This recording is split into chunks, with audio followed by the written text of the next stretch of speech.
আসসালামু আলাইকুম গাইস, কেমন আছেন? আশা করি আল্লাহর অশেষ রহমতে ভালো আছেন। তো বন্ধুরা, আমার ভিডিওতে যারা নতুন তারা দয়া করে সাবস্ক্রাইব এবং শেয়ার করে দিবেন। তো বন্ধুরা, আজকের যে বিষয় সেই টপিকসটি হলো কুয়েত ওয়ার্ক পারমিট ভিসা। তো বন্ধুরা, সঙ্গেই থাকুন।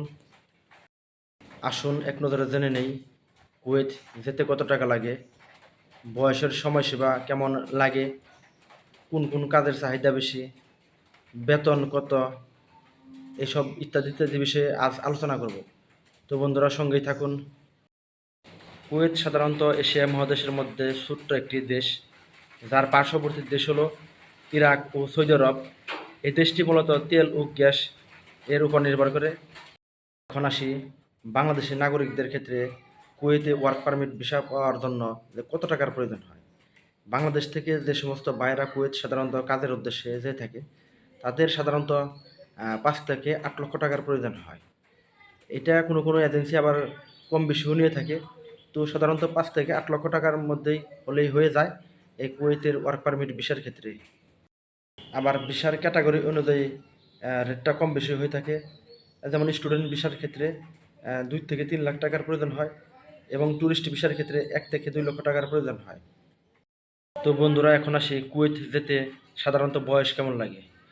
তো কুয়েত যেতে সাধারণত বয়স 21 থেকে 35 বছর হলে ভালো হয়। এর মাঝামাঝি সময় হলো আরও বেশি ভালো হয়।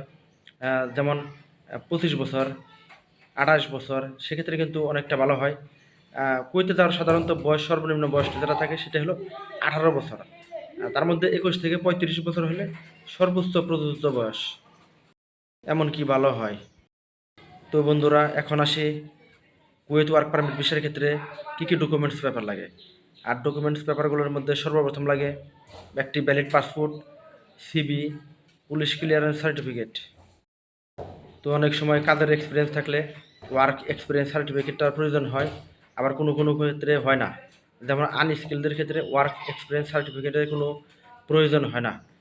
একাডেমিক সার্টিফিকেট যদি থাকে, করোনা ভ্যাকসিন সার্টিফিকেট যদি প্রয়োজন হয়, এইসব পেপারস কিন্তু অবশ্যই লাগে। অনেক সময় 2-3টা পেপারস এর মধ্যে থেকে অনেক সময় লাগে না আর কি। কুয়েতে সাধারণত কোন কোন কাজের চাহিদা বেশি, যেমন তার মধ্যে electrician, chef, mechanic, driving, construction, cleaner, welder, shopping mall, hotel, restaurant, company job, plumber ইত্যাদি ইত্যাদি। হলো বন্ধুরা, এশিয়া মহাদেশের মধ্যে ক্লিনার ভিসার চাহিদা কিন্তু কম। এক্ষেত্রে কিন্তু তাদের স্যালারিটা অনেকটা কম হয়ে থাকে তুলনামূলক ইউরোপের ক্ষেত্রে। এখানে ক্লিনার ভিসার স্যালারি সাধারণত 30,000 থেকে শুরু হয়, আর ড্রাইভিং ভিসার ক্ষেত্রে সাধারণত 65,000 থেকে শুরু হয়। আর বাকি যে সমস্ত কাজের কথা বললাম সেগুলো সাধারণত কুয়েতে কিন্তু 1 লক্ষ থেকে শুরু হয়, যা 1 লক্ষ থেকে 1.5 লক্ষ টাকার মধ্যে হয়ে থাকে। অনেক সময় তারও কিন্তু অধিক হয়ে থাকে। সেটা কাজের দক্ষতার উপরে নির্ভর করে, আপনার যোগ্যতা এবং শিক্ষাগত যোগ্যতার উপরে, কাজের দক্ষতা সব কিছু মিলিয়ে আর কি এর উপরে নির্ভর করে যে আপনি কেমন কাজ করেন, তার উপরে আর কি বেতনটা নির্ভর করে। কুয়েত আসতে এসেছেন, তো আমি যে সমস্ত কাজের কথা বলছি তার মধ্য থেকে যে কোনো একটি কাজের ওয়ার্ক এক্সপিরিয়েন্স নিয়ে বা ট্রেনিং করে ওয়ার্ক এক্সপিরিয়েন্স সার্টিফিকেট সংগ্রহ করে এই কুয়েতে আসতে পারেন। তাহলে কিন্তু আপনার লাইফটা অনেকটা ভালো হবে, সুন্দর হবে। বন্ধুরা, মূল কথা হলো কুয়েত দেশটি কিন্তু অনেক ভালো। তো যারা কুয়েতে যাবেন তো দেখে শুনে যাবেন, কাজ শিখে যাওয়ার চেষ্টা করবেন, বা যে কোনো কাজের একটা ট্রেনিং নিয়ে ওয়ার্ক এক্সপিরিয়েন্স সার্টিফিকেটটা সংগ্রহ করে ওইখানে যাওয়ার চেষ্টা করবেন। তো স্যালারিটা ভালো হবে, ভালো কোনো বিশ্বস্ত এজেন্সি ধরে যাওয়ার চেষ্টা করবেন।